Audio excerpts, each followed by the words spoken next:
We're talking with Ken Lovic, who is the president of the MCLA and the longtime serving Georgia Tech lacrosse coach. My first question, and is really kind of an easy one.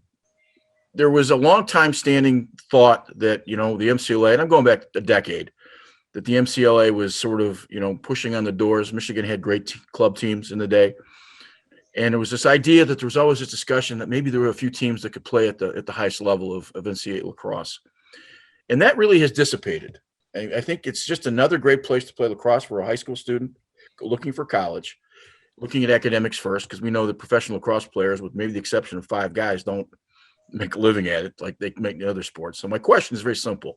Was it by design, or is it just because of the way it's morphed out? And I say that to you as a board member. Well, thanks for having me on, Greg. And, I think, it really has kind of morphed. I think that's probably the better. It's sort of morphed into what it is, mostly because I think our member teams have driven where we're going. And we can put directors out there. I know we always had that term virtual varsity for the longest time. And I think that term is faded away. I don't think we don't hear it as much, or I don't buy into it as much. Because I think we've created at least our own brand of lacrosse in terms of what MCLA is, pardon me.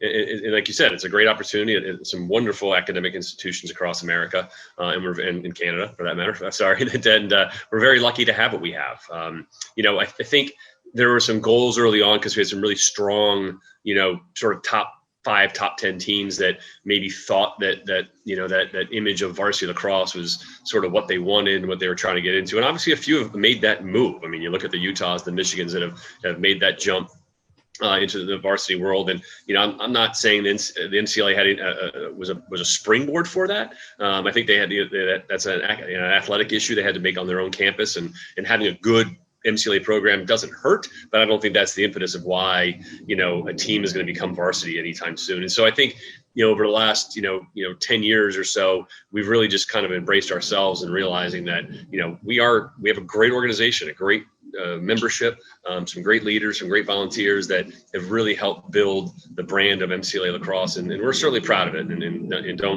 don't want to continue on this path of just providing a great opportunity for kids to play lacrosse, at the college level.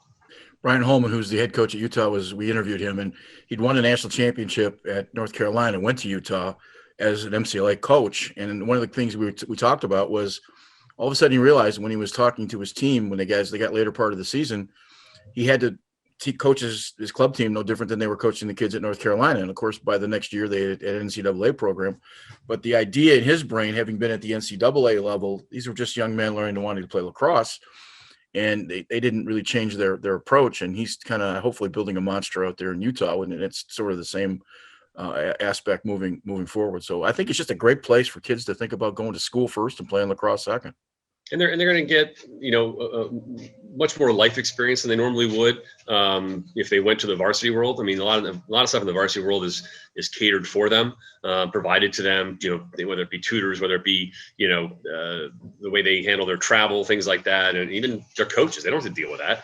At the MCLA level, these kids really get a real world experience in terms of what it's like to manage a team, the team leadership aspect of it, whether it's budgeting, whether it's fundraising, whether it's organizing travel, whether it's figuring out your apparel and your equipment, working with administration on campuses for field space, things like that. I mean, the kids really kind of get a little more interactive role playing with NCAA that's going to help them down the line in terms of conflict management, working within a team, and then obtaining a goal in the workforce one day. I mean, those are all great attributes that I know people when they're hiring are looking for. And so we just certainly don't want to dumb down, what it's like to be part of a club program. These kids are really getting an amazing experience.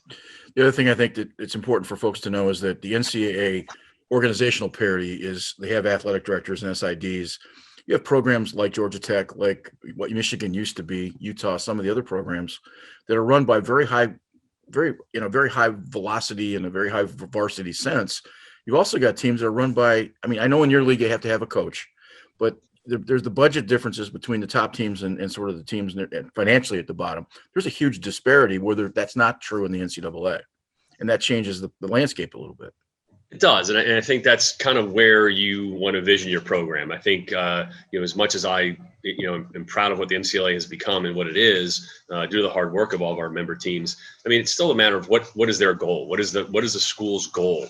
in terms of, I'm sorry, not the school, but the team's goal in terms of what they want to be. And I think that's what's nice about the NCAA is that you can kind of be whatever you want. I mean, we're not the only rules we put in place are eligibility and some standards that follow the rule book in terms of what you need to have. But outside that, we don't put requirements on what your budget is. We don't put requirements on what your travel is. That's all optional. And so you can build your program to whatever level you feel is best for your guys. And we have some really high tiered programs, the Chapmans, the Cal Polys, we like to throw our own name in there. Some teams, Liberty, et cetera, that have really built really strong programs. And it takes a lot of work and a lot of input and effort from, not just the players, but coaches, families, alumni, the school administration, if you get them on board. But then there's other programs where they just enjoy playing the sport of lacrosse. And we're not to dumb that down by any means. And it just means that based on what situation they have on their campus and what their leadership feels is best for them, that's just how they're operating. And so that's what's sort of neat in terms of the MCLA world, that you're going to have that huge gamut of some really, really strong teams, some teams that are right in the middle, and some teams that are down at the bottom, they're out there just to enjoy playing the sport for 4 more years as long as they can. I've mentioned this a couple of times. I coach skiing in the winter, and you got kids on your team that are junior national champions. You got kids that snowplow, and you may have all in the same team, and you can't run a practice for a kid who snowplows the same way you run practice for a guy that's a junior national champion. So it takes I think a harder and a more difficult approach from a managerial standpoint to manage what you're managing than it would be at the NCAA level, because you've got such a diversity. So. And a lot of times, probably no different than NCAA to a point, but a lot of times you don't know what your roster is year in, year out at the MCAA level. I mean, it's just all of a sudden you may have a group of freshmen. I think I want to say it was at Montana, when Montana jumped on the scene a number of years ago at the Division II level. It's because they had this huge influx of kids coming from the East Coast and wanted to go skiing. They didn't want to go to small Division III schools back east and play lacrosse. A bunch of them came out west. And started playing lacrosse at Montana. They built a really strong program very quickly, and the school was all behind it. But I think it was a couple of years later when all of a sudden they started realizing the skiing became more important.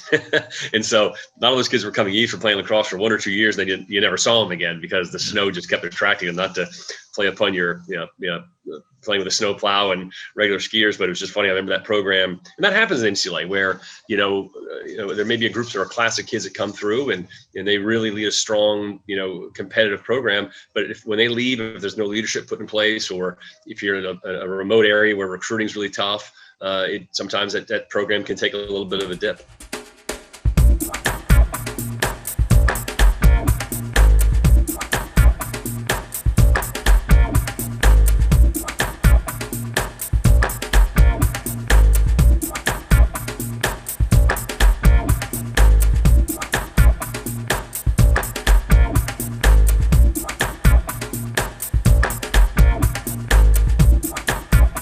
Talking with Coach Ken Lovic, who is the head coach at Georgia Tech. Welcome back to another edition. I think show is number 16 for the Michigan Lacrosse Review. My name is Greg Norman, your host. And Ken, I appreciate you coming aboard and having a conversation with us. I want to start just briefly in this sort of the second part of the show. You're from Baltimore originally, so talk a little bit about your beginnings, your origins of lacrosse for you. Sure. Well, I grew up in Rhode Island as a kid. Around the age of 9 or 10, my dad got transferred for work down to Baltimore. Of course, at age 9 or 10, you're kind of just getting into you're figuring out what sports you enjoy. And I had really become really infatuated with playing ice hockey, and played soccer and baseball as well as a kid. And all of a sudden, at that age, I had a good friend network, and you hate to be uprooted like that, but in the end, it ended up being a real blessing. I moved to Baltimore. Not knowing anybody, obviously just started walking around the neighborhood with my hockey stick, just trying to figure out if I could meet anybody. And everybody else had these other sticks that I had never seen lacrosse before in my life.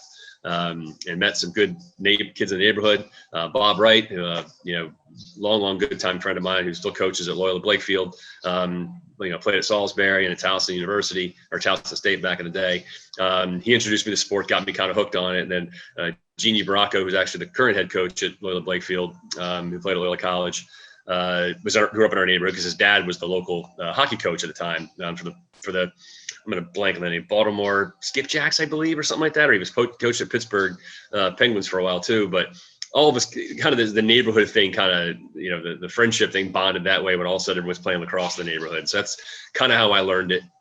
And then went to St. Paul's School for middle school. Then was surrounded by a bunch of just really tremendous lacrosse players that have been playing for a long, long time. And so I was obviously way behind the bell curve on that one. But the ice hockey, I guess, helped me out a little bit to be good enough to make the teams, but I always had a good view of the games. I can tell you that. It was usually not from on the field. It was from being on the sidelines, but I wouldn't have traded it for the world. And I think that helped me become a better coach, or understanding what it's like to not be the star. I mean, I worked my tail off and tried to be the best lacrosse player I could be amongst all these, studs, and then transferred to Loyola High School for high school with a bunch of guys from St. Paul's that came over all in one sort of big swoop. But again, playing with some great guys over there, and Bresci and Busick and Wright, all these wonderful players, and just watching them play helped me, I think, gain a greater understanding of the game, which probably allowed me to become a better coach down the line, because I was constantly around these just amazing players. And so I went off to James Madison University for college and played club ball there. And so that was my first introduction to club lacrosse, was at James Madison, where I think on a given game day we might have had 12 players, 13 players if we were lucky. And I believe on a couple occasions we might have grabbed players' little brothers, from if we were in their area where they grew up, just to add to our roster for a game against Old Dominion or whoever we were playing. So it was very ragtag, and sort of my image of what lacrosse was going to be. I club lacrosse, pardon me, at the time. Upon graduation, moved back to Baltimore and worked for Backrack Raisin for a bit, working in the mail order area, and again, just surrounded by lacrosse, and helped out the Towson Lacrosse Club. Just did some managerial stuff with them. And again, watching these, Steve Kudelka was our goalie. Remember that? And watching him, the goal was tremendous. And a bunch of real, just really, really good players in the post-collegiate days. And then all of a sudden I want to go back to grad school. And so that's what brought me down south. I remember being an ACC fan, growing up in Maryland, and thinking, I went to this conference to get a graduate assistantship. And I always wanted to be in recreation, and got a graduate assistantship from a guy who was the Georgia Tech intramural director. And I was real excited about it. He sent me all the stuff in the mail, because back then there was no email or internet. Sent me the stuff to apply. And this application came for the Georgia Institute of Technology. And I was like, what the heck did I get roped into? I always assumed it was Georgia Tech University. I didn't really study all that well into it. Right. I thought I was going to some like ITT Tech thing in the middle of downtown Atlanta. I had no clue. Had to look up some encyclopedias and things like that to find out the true name was actually Georgia Institute of Technology. And at the same time I came down there, at the same time that Lefty Drizel, the longtime Maryland coach, came from James Madison to Georgia State University, which is right downtown as well in Atlanta. So it's kind of funny just seeing Lefty follow me at JMU and then follow me down to Atlanta to coach basketball. But that's what got me to Georgia Tech. I was a grad student there and saw the team, walked out onto the turf one day and just said, hey, any guys need help with coaching? And Sonny Pieper was the head coach at the time, and took me on right away and said, love to have you help. And that was a 1995 season. And then I became the head coach in 96 season, pardon me. And then I became the head coach in 1997. And sort of the rest is history. Has been my 25th year with the program, and still enjoying every part of it. Let me back up just a little bit. Sure. For those who don't know, Loyola, and I'll use, maybe you do, maybe you don't know, Brother Rice here in Michigan is sort of that, prime program that they never lose. Loyola was a great program in Baltimore. So you were playing amongst some serious talent back at Loyola. Is that fair? Oh, yeah. Yeah, that was in the mid-'80s. I mean, you had Joe Bresci, who was a senior when I was a freshman. There's his brother Chuck Bresci, Jim Busick. I mean, Kevin Anderson. I mean, Tom Greninger. I mean, the names go on and on. Jeff Wills. I mean, there were some guys that were just phenomenal players. All these guys went on to Hopkins, Carolina, Virginia. I remember watching Garth Apelt play, and there was just so many just studs of watching these guys. Well, and it brings me back to a point, because if you talk to Kevin Corrigan, Kevin's roommate in Virginia was Jerry Burns' brother. And my point to it, you're talking about, Joe Bresci. There's a thread that tails through this. If you talk to Lars Tiffany, he was a friend of Jamie Monroe, and they were, roommates and classmates at Brown, and they coached together.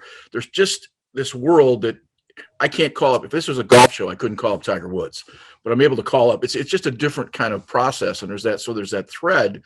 And I think it makes it a much more intimate process because you get to know everybody a little bit better. And I think that's important. The other question I want to ask is, what was your degree at James Madison? We're going to make it sound fancy. We're going to call it kinesiology. And Okay. basically it means PE. I was a PE major. A sports management major. I always knew I wanted to be in recreation and sports in some fashion. And so I that was what So I followed. like a rec director versus it being a teacher, Exactly. PE teacher. Yep. Okay. Yep. So if you went down to your recreation department, you'd be the director. You'd be the guy running all the soccer programs and things of that nature. Right. What do you do now? I'm just curious. So now I will coach lacrosse. Obviously, I work with the MCLA, but I also am a team sales rep for Universal Lacrosse. So it allows me to be a lot more accessible for my son. My wife is an attorney and works ungodly amount of hours, and so me having a job that has a lot more flexibility is great for us as a excuse me, for us as a family. Otherwise, we'd be running in 10 different directions. So it's been a great fit for me, and I really enjoy doing it. Well, let's also go back to sort of the origins and beginning of you at Georgia Tech. Sonny Piper, I think is the name you mentioned. Sonny was actually one of the big names and one of the originators of what essentially is now the MCLA. Right. And he was very instrumental in getting that program off the ground. So I got to think that having somebody like that as sort of a mentor, if that's the correct term, has got to give you a step up over just sort of taking over a program where there's no history before that. I mean, he had to be a huge, difference in what went on. Well, Sonny, I think, got misunderstood when he first started coaching there. He didn't play lacrosse in high school, started playing in college. I mean, had all the organizational skills, all the passion. He was like your Rudy. I mean, kid worked his tail off. And he became good friends with JP and other guys and really wanted to elevate the Georgia Tech program sort of fast track like those guys did. I think the leadership, and again, this is the MCLA world. We weren't the MCLA back then, but same idea. Their mission wasn't aligned with Sonny at the time, and I think that's why he eventually gave the reins to me, because I think he realized that I was going to be more in line with what they wanted to do at the time. And so it's really ironic, though. I mean, the players that made that decision back in 96, 97, they're the ones that are jealous that they didn't take advantage of what Sonny was trying to do back in 95, 96, 94, because he had the vision of what we are now. They just weren't ready to make that leap yet. And so it's taken a lot of years. We didn't do it overnight. It's taken a long time for us to get to where we are now.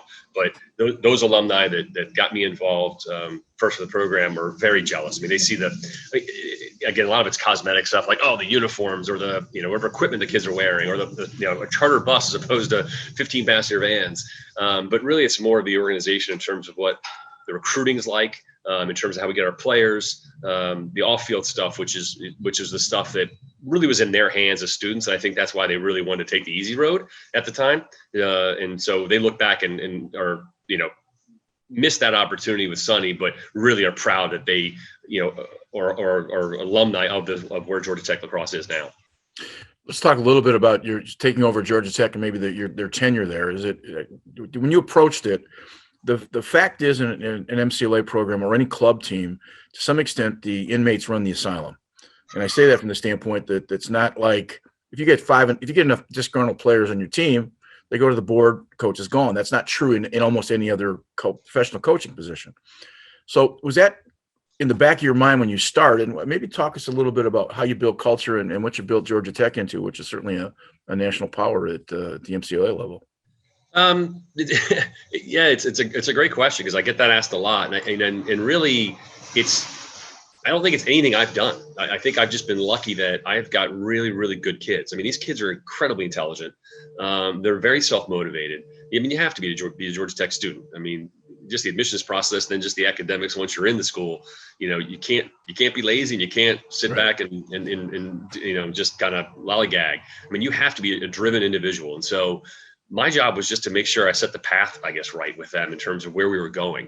Every time we did something new with the program, it was never me saying, let's do this. It was a conversation between us and the leadership of the program. Hey, we want to start doing morning glories, or hey, we want to get a strength coach, or hey, we're going to start traveling instead of just playing games at home all the time, or whatever it may be. And it was always baby steps. And really that's been the biggest part, is that, again, I've been very lucky that I've got, really, really just, I'm lucky the kids that I've had a chance to be around.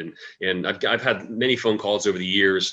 I remember even Kenny Byers, when he was trying to kind of right the ship at at Kennesaw State, and Mike Mutzel was trying to right the ship at Auburn, both older guys that are well respected in the game of lacrosse. And they were just banging their heads against the wall again with those programs. And eventually, neither one of them lasted more than a year or two because they just couldn't take it anymore. And they called with what the issues they had were. And I was like, I don't know what you're talking about. Like, I don't have those problems. And so, again, after 25 years, I can, and I know it's maybe cliche to a point, but, my longtime assistants that have been with me would tell you, I mean, we're just very lucky. We've built a strong program based on the leadership of the kids we have and the drive they have and the passion they have. And our job is just not to get in the way of it. We obviously set the course for them and set practice plans and that kind of thing, but we're really lucky when they show up to the field. I'm not having to babysit. I mean, they're really motivated kids. So the team culture aspect, really, we let it drive from them. It doesn't come from us as coaches. We just hop on board and ride the wave with them every day. We get a chance to be with them.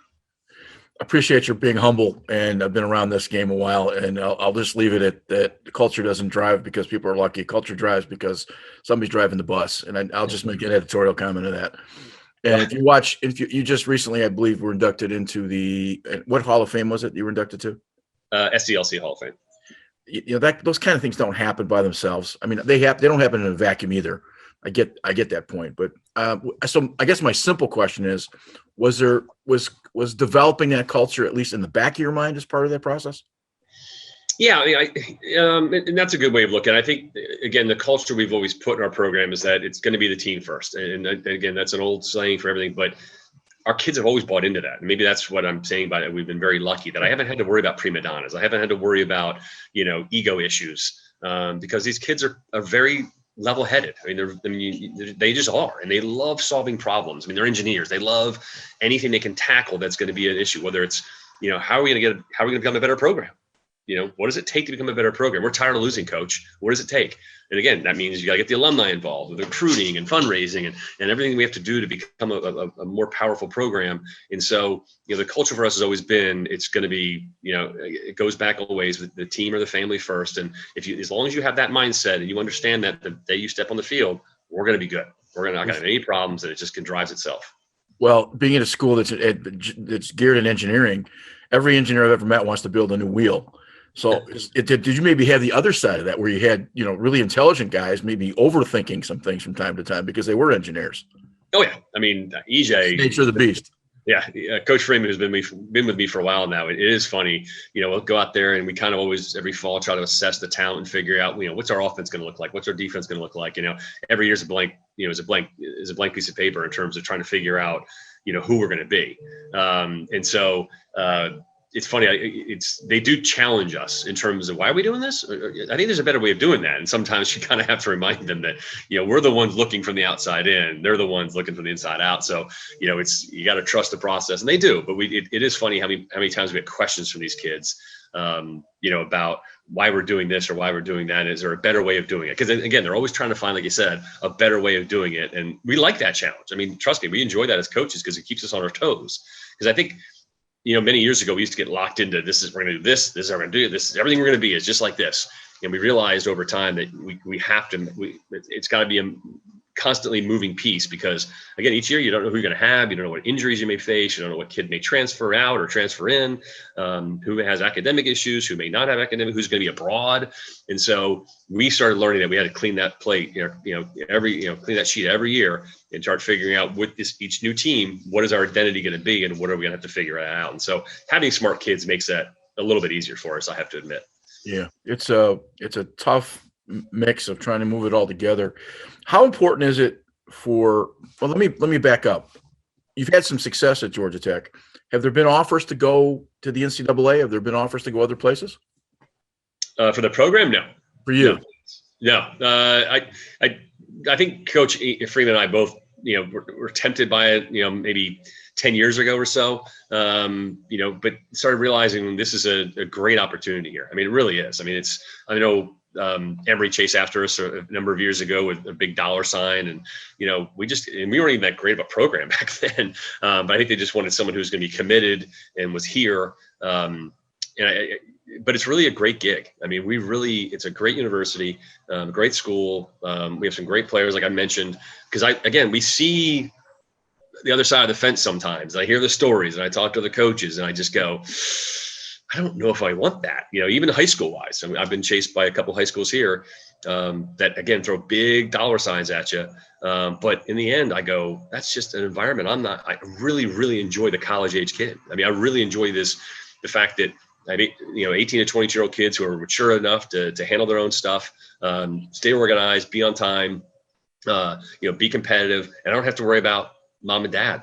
I mean, I don't. I mean, the moms and dads are great, but I don't have to worry about them because I just get to work with the kids. I don't have the booster club. Our players used to play for me. So we're all on the same page every season something starts. So now I think I don't see myself ever coaching anywhere else because those are terrible words to say. You never say never, but I really, really enjoy it. It doesn't hurt that I live, 3 miles from campus and I'm right downtown myself. So, the convenience factor and being a part of a university like Georgia Tech with the name it has, it means a lot to me. I'm really proud that we can help, continue to establish Georgia Tech with a program and a team that they can be proud of.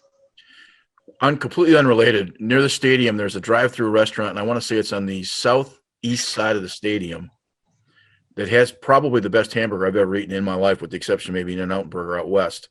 I can't think of the name of it. Am I correct in saying that? Is there some? You teased it a little while. You came close to it. Varsity. Yeah. Okay.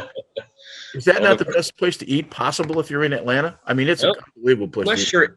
Yeah, I'm not sure I know anybody that hasn't come through town that knows about it and says, "Got to go check it out. Got to go check it out." It's literally across the bridge from the stadium. Started by some Georgia Tech alum, many moons ago. But it's I have to admit, as someone who's been here long enough, I've had it enough times that it's not something I crave anymore. It probably sets the stomach back a little bit. But no, it is a huge landscape there in terms of its location, and it is always packed. Am I right? Am I right? Southeast corner. Yep. Okay. I guess I did remember it right. Yeah. So good memory. Yeah, it's been a while. I lived across the street from an In-N-Out Burger. If you've been out west, you know how good their food is. And the same kind of thing is that you have a steady diet when you first move out there, and then you realize, okay, it used to be 3 times a week. Now it's 1 time a week. Now it's 1 time every 2 weeks. Right. No, and it's not on the Weight Watchers, map of where you're going to go eat. So I get those kinds of things. We took the team. The team we were out in California 2 years ago. They played Chapman and San Diego State, and that was a highlight for the guys for sure. As it was hitting that in and out because a lot of them, we have a very diverse roster. I mean, we have kids from all around the country. And that was one that all of them had gotten really excited about when we landed out there. But again, I'm almost 50. Those don't treat me nearly as well as watching an 18, 19-year-old wolf down 2 or 3 of those things. Well, when you get 66, which is what I am, anyway. I want to talk a little bit about team building as it relates to the MCLA. So my first question in relationship to that is that how important is it to have a great relationship with your either recreation or athletic department as a club program? And talk a little bit about your relationship with Georgia Tech's athletic department. I think so. I mean, I think the problem is that most, the MCLA is very diverse in terms of some small schools and some really, really big schools. It tends to, what I've seen at least, is it seems like the smaller schools have a better chance of being more involved in their athletic program and having a contact with them, because a lot of times it may be under the same department head. And so utilizing some of those resources can work really well for them. Even a school like Liberty, it's not the biggest school in the world, but I mean, they've got tremendous support on their campus for their program. BYU, on a big campus, I think they kind of work a lot on their own. They don't get a ton from their athletic program, but I think where I'm leading at is I think a lot of times when you're talking about the bigger schools, it's harder to get a foot in the door to get help from the athletics department because their hands are so full with running, $1 billion organizations like a Georgia. I know for them, they might get hand-me-down pair of cleats if they're lucky, but they're not going to get access to anything else in an athletic program because they're just so big. At Georgia Tech, we're a little lucky that the fact that the AD actually he's Canadian, played lacrosse, and was also played on the freshman football team with a few of our big alum that are on our board of directors. And so he's been very good to us, and we haven't asked for a whole lot at this point. We're just kind of doing the whole hey, can we have some communication with the training staff and get some kids in there when they get hurt? Could we talk to somebody in the SID area just to get ideas how we do? So in that avenue, he's been very helpful. But again, we haven't we haven't gone for the big ask yet, so to speak. And it's not going varsity, by the way. That's not what our intentions are at all. Our intentions are just to try to figure out what's missing from our program that can benefit our kids. And we've identified health being number one right now. It's the one area where, we have some trainers, but, how do we sustain that? How do we get the kid who's, hurt his hamstring? How do we continue to make sure he's rehabbing correctly? So that's our big goal for this upcoming year is to utilize the resources that they have that will make it a lot easier for us than going outside the university to find those resources. So, yeah, they're still very, I don't want to say hands off to us, but they don't close the door. They don't slam it in our face. The nutrition lady's been really good to us over the years. We use some of their strength and fitness guys for a number of years. So, so in certain areas, they're not, we actually just got a brand new turf at our football stadium. So we're kind of, pumping the brakes a little bit, waiting another year, but we're like, oh, well, that'd be a great place to play a home game in a big stadium once. We don't want to play there too many times because, as we all know, playing in a big stadium with maybe 2,000 fans isn't exactly the most exciting thing in the world. Right. But the idea for us is maybe it's a place where additional practice space we can get a hold of because it's turf. That's the one battle we face at Georgia Tech is that we are in the city. And so there's only one field to use and we got to share it with everybody, rugby, soccer, ultimate. And so, field space for us is at a premium. For sure. So it's a great question. And I think what's good about a lot of the clubs is that they are student organizations, and every student organization on every campus has a great student affairs department where they can access leadership classes or some kind of venues where they can learn a way to help build their team cohesiveness, and whether it be a ropes course through their outdoor program or whatever it is. I think being on bigger campuses, maybe you don't have the access to athletic department, but you have access to probably a wider gamut of programming that you can certainly help your team grow. It's good to have a relationship with either the assistant athletic director, who usually handles these things, not the athletic director in some schools, or a recreation director within the university. And it changes as different as when I was at Michigan State. We were lucky enough to get a field to practice on, and return to Eastern Michigan. How can we help you? In fact, there was I haven't told this story, but at Eastern Michigan, I get a call from the recreation director, and he was going to kick our team off the program. It turns out that they had gone out on the new turf and painted circles. And I had mentioned to the women's coach that there was the kind of paint that you could buy that's washable. You could spray it on and use it. And she went and bought spray paint. And spray painted the circles on a brand new field. And I had to point out to her it was the girls, it wasn't us. Girls were banned from the field for 5 years. So they just didn't know. And it was, brand new team, brand new program. And we were fortunately we didn't catch any crap for that, but it, just one of the things that sometimes happens. I'm curious, where is Georgia, the state, in relationship to lacrosse nationally? I'm just curious as to where you guys are. It's growing tremendously. I think we have the advantage. We're, a few years behind, say, Florida, where when you're a state like we are, where you can effectively play year round because the weather's so nice that it's just a matter of playing that catch up game. Florida's got their couple hotbeds. Georgia, we have a couple hotbeds. Of some areas growing. I think we've probably saw a tremendous growth early, but there wasn't enough coaching to kind of keep it all on track. But now with so many club teams and other folks moving here and coaching, it's getting there. But I think like any area, where it all starts and what we're seeing now is guys like myself and guys like we got a bunch of guys in town, Duncan Miller, who played at Duke, and a bunch of guys like that who all have kids now. And so now you're getting the coaching at the youth level that we didn't have 15, 20 years ago in terms of the number of coaches. And we had some really great coaches Lou Corsetti's and the guys that all started the Atlanta youth program back in the day who did a tremendous job. But lacrosse boomed so fast in the youth market in Georgia, there just wasn't parents who knew how to coach. They didn't know the sport at all. And so now that more folks live here that played the sport and growing up, I think we'll start seeing the benefit as we start moving forward over the next 5 to 10 years. But we got a lot of kids who are going off to varsity world. There's a handful of really, really good players and a bunch of decent players that are off playing the NCAA world, but they're definitely littering the MCLA rosters. If you look at the Auburns, the Alabamas, the Georgias, obviously Georgia Tech, there's a bunch of Georgia kids that are obviously playing the sport. How many kids on your roster? Out of how many? How many Georgia kids out of how many other kids? Gosh, good question. Because we're still trying to finalize all that, but we'll have about 42 on the roster this year. We graduated a good number of kids last year, unfortunately, who could not take advantage of retaining a year of eligibility, which we granted everybody. Mostly because some are going to medical school, some already have jobs lined up, some are going on to grad, just for whatever reason they couldn't stay around. But I would say of our roster, the 42, we probably have 12 that are Georgia kids. I don't have the exact number, but usually it's fluctuated over the years where Georgia sometimes would be as low as 8 or 10 players. It seems like we're getting more kids that are wanting to stay at home, realizing that maybe a small D3 or D2 school, in terms of the NCAA world, isn't probably the greatest fit for them because academically they want that Georgia Tech degree. So we're getting a little more windfall of kids like that are looking at us, and so it's only benefiting us. The former Michigan club women's coach has moved to, is it Northfield? Is that a northern suburb of Atlanta? There's a lot of north. I don't know about a Northfield. Okay. There's north. Yeah. There's so many pockets in this town. Yeah.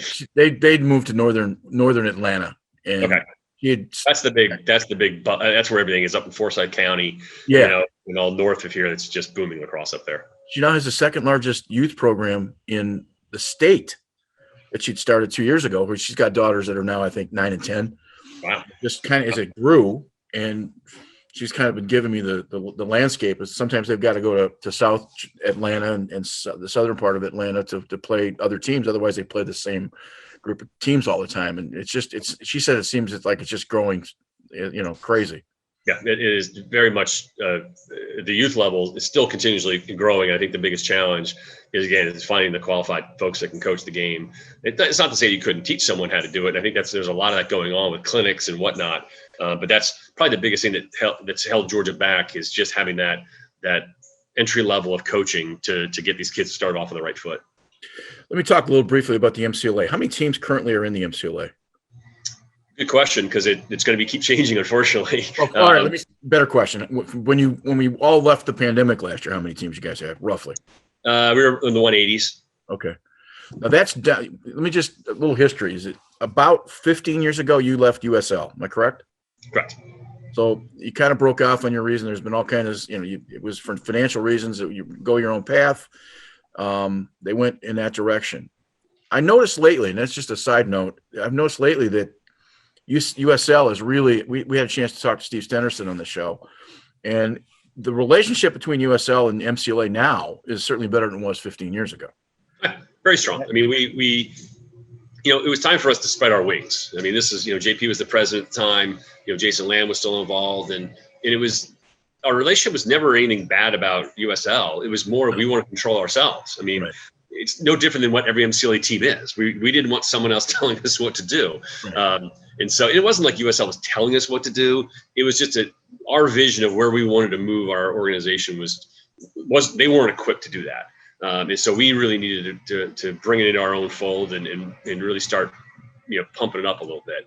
And I think, and it worked out great for us. I mean, it worked out wonderfully. And probably, 5, 6, 7 years ago, maybe a little bit longer than that, we, sort of re-bridged that relationship with U.S. Lacrosse. Rick Lake's been a big part of that. Obviously, Steve's been great to us too. And so we're really happy with our relationship with them. We support them as much as we can and really try to push our members to be USL members. They give us a nice, discounted price for our players to join. I know Georgia Tech, we have all of our kids join. Just because the secondary insurance is kind of nice too. But I think our relationship, I think they realize based on the growth of the game, they can't do much at the NCAA level, obviously. So I think being involved with us allows them, again, another access to another, 3,000, 4,000, 5,000 athletes that play the sport that they would love to be a part of. Yeah.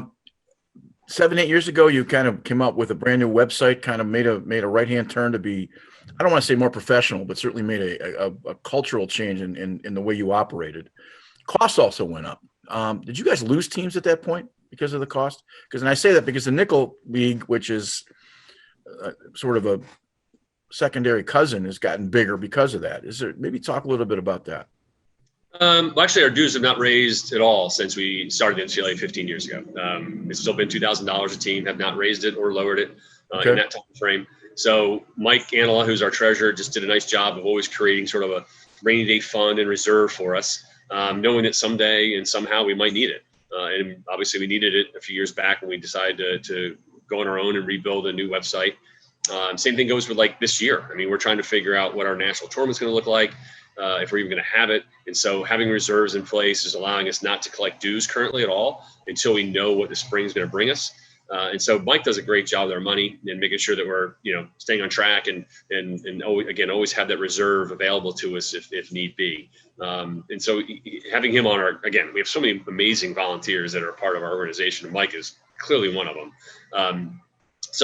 I would think the couple of reasons we probably lost teams over the last number of years. One is NAIA; they broke off. The NAIA, created sort of the varsity world for themselves, and I've heard mixed things about that in terms of I think would rather still be in the MCLA, but is better competition. But it is what it is. We lost a bunch of teams there, and we've lost a handful, a bunch of the teams just based on I hate to say culture and probably just like Emory. I mean, Emory's literally I can throw a lacrosse ball from where I live right now and hit Emory, and it's just unfortunate that program is sort of dissipated because you got so many kids from the north that come down to Emory. That would be wonderful to continue to have Emory in the MCLA. So I think that's when you see teams leave the MCLA. More what I hear is just a matter of what it takes to sustain to be in the MCLA. Like Kentucky was in the MCLA for a number of years, but then they committed a bunch of dumb things, like forfeited a game, didn't turn their rosters in. So then they left. And so they're trying to get back in now, but they've already got penalties they got to pay off before they can come back in, which we hopefully will get resolved because we'd love to have Kentucky back in the MCLA. Miami of Ohio took obviously a couple year hiatus, and they're back with us now. So, and obviously like Utah, Michigan decided to go varsity. So they're not a part of the MCLA. So our membership, I think, the biggest ebbs and flows we see are at that Division II smaller school level, just in terms of organization, in terms of just being able to keep up with what it costs. Not so much dues, because the dues haven't changed, but those officials' fees just keep going up. The cost of travel keeps going up. And so there's a lot of areas where, again, it falls on the backs of the kids. And that becomes really tough, I think, when you're talking about what you're going to set your dues at and things like that. Where are you guys right now as far as the pandemic? Are you just kind of a holding pattern? Yeah, very much a holding pattern. We're going to have a call here in a couple of weeks. Unfortunately, we've already heard a number of schools that have already been canceled for the 2021 season because their campuses are going virtual for the spring already. George Washington, most of the California schools in the Cal State system out there. I haven't heard, like Georgia Tech, for instance, we haven't been told one way or the other yet at this point whether we'll be allowed to play come spring. And I think everyone else in the same boat. No one knows. And so I think around Thanksgiving, early December is when we're going to really get the understanding of what it's going to look like come 2021. The NEI is an interesting. I had a kid, my goalie 2 years ago now. My goalie walks into practice. He's got a cast on his leg. Well, what happened? He says, "Well, I broke my leg playing lacrosse." I said, "We're in the middle of the season." He said, "Well, I went down to a local NEI team and they allowed me to practice with them. Suit up, practice, high school student. And one of the defensemen fell on my leg and fractured my ankle." So I called the coach up, and apparently they have a rule in their recruiting is it's no problem for a high school student to come down and actually practice with the team. And if they want to practice with the team on a regular basis, that's okay. So we had to put some rules in place that sort of suggest that, go have whatever recruiting trip you enjoy, but that seemed to me a little bit a bridge too far. So it's an interesting process as the way some of they think it's a step up for recruiting. I think it's a horrible step for a high school kid. So I don't know. We certainly, there were some really talented NAIA schools that were part of the MCLA. So we really miss having them. And for membership wise, we missed because they were organized at least. They had support from the school, things like that. So that was really good for us to have them part of us. Yeah. Where's if you do have nationals this year, where will you have nationals? Say it again. Sorry. You do have nationals. Where will you have nationals this year? Oh, sorry. In Round Rock, Texas, just outside Austin. Great place. I've actually visited the MCLA, the WCLA, played there. Yeah, well, that's what I actually. I've got Toby calling me. I'm supposed to talk to him because our tournaments are going to overlap this year and in 2 years. So we obviously would like to do some things in conjunction with each other. I'm sure the guys are not going to be upset if there's a women's tournament going on, and maybe vice versa. So just add a little bit more to the the taste of the tournament a little bit. We obviously run a different tournament, sort of NCAA with regionals and things like that. We just don't have the money and resources to do weekend stuff. We kind of need to do a festival style event. And, I know some coaches like it, some coaches hate it. I, as someone who watches all the operations take place, love it. Yeah, it's a long week and it's expensive, but really, in terms of how the MCLA is run and how we really can handle things, I don't think there's any. I really have never seen a plan to me that makes sense that we could actually pull off. Yeah, in Georgetown, it's a town very close to Round Rock. Downtown in the square, there's an outdoor shop that sells guns and outside apparel stuff, but they also serve ice cream and beer. And if you get a chance to go in, it's one of the coolest little stores you'll ever see. And there's by the fireplace, you'll see guys jawing about politics, and then somebody getting an ice cream and then having airsoft gun kind of practice in the back of this facility. And it's kind of an old style. I'm not sure exactly what it is, but it's a cool. We just wandered in there one day, and it's Southwestern University, I believe. It's a Division III program, has a team there. Yep. And we just went over to visit the school and say hello to the coaches. And we walked into the guys, got to go see this place. So if you get a chance, I don't even know the name of it, but it's like it's out of the 1930s. It's a really cool place. It's got copper tiling ceiling. It's got 30-foot high ceilings, and it was like an old West kind of store. So it's kind of a cool place. I think that's been the fun part of our tournament. We were in Southern California for 4 years, then went to Salt Lake for a couple of years. I think that's the nice part. I like seeing different areas, and when your team has the ability to enjoy something that's different. And so that's the nice part about a national tournament, is hopefully you can provide something that entertains the teams just outside of lacrosse. Last couple of questions. What do you like about the MCLA, and what are you guys working on? I know you talked a little bit about health and concussions and kind of working in that direction, which I think everybody's doing. But what's been fun as being president, and what's on the agenda for you to maybe take into the next few years? I mean, obviously I know we're dealing with the pandemic at the moment, but beyond that, you've got to have some notes and on thoughts of where you're headed. Yeah, it's we got some ideas that we're starting to toss around a little bit more about, again, in ways we can help our member teams, whether it's through sponsorships, fundraising ideas. We're trying to create some new methods that way, again, because the sport's not going to get any cheaper. And so we're trying to figure out ways, what can we do? And one of, obviously, we had a new conference pop up this year that the SCLC kind of broke apart. That'll help those teams in that area in terms of out of conference games, in terms of travel, because that's the one area I think is going to hurt the MCLA the most is the cost of travel, because it's all on the backs of the kids. And so what can we do to create more regional stuff? Like I said, I think our tournament was great, but it's not that I'm closed-minded to the idea that a regional format could work for us, but it's a matter of figuring out how it's going to work. And there's a lot of details that go into play for that. Obviously, we're going to do a little bit more recruiting in terms of getting more member teams. I think there's a lot more interest we get a little more calls from some of the NCL teams in terms of how we run and how we're organized. They want to be a part of that. The big area we've always been closed off to is the teams that are on varsity campuses.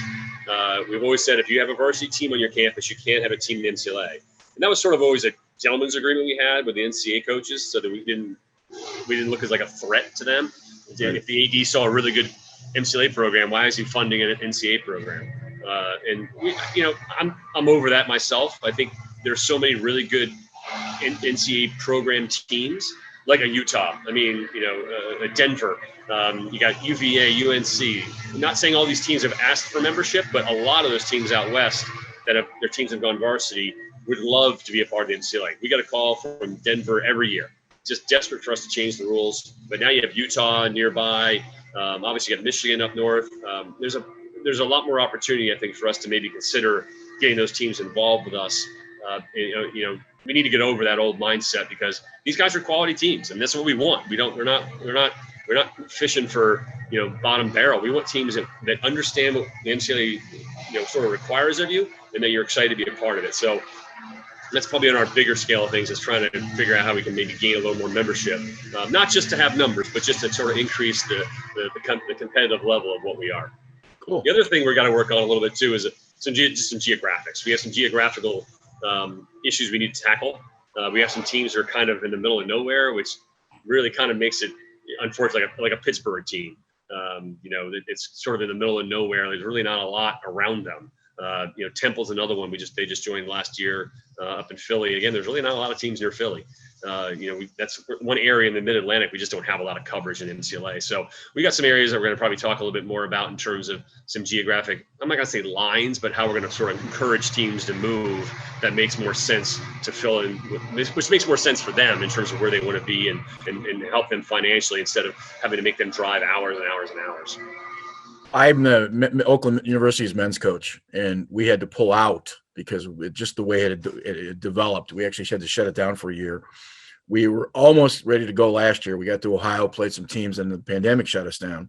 We were going to play as an independent last year and then come back this year and try to re-up. But part of the problem was that we got shut down, and we went from 11 kids. Now we're back up to 35, and we want to play as an MCLA team. But part of the discussion at Michigan State right now is talking about going back to whatever the Midwest League is, not the CLC. And so geography right now is a bit of a question for you guys. I don't think there's any doubt about that. So listen, appreciate your time and all the things you've done for lacrosse, both in Georgia and certainly across the country. And you've always been accessible. I know from a number of times when the WCLA and we were on the board, national board, we had a number of conversations with you guys. You've always been helpful with information, and I've always appreciated that. So I'm hoping that we get back to semi-normal, if there's such a thing. And I really appreciate your time for talking with us.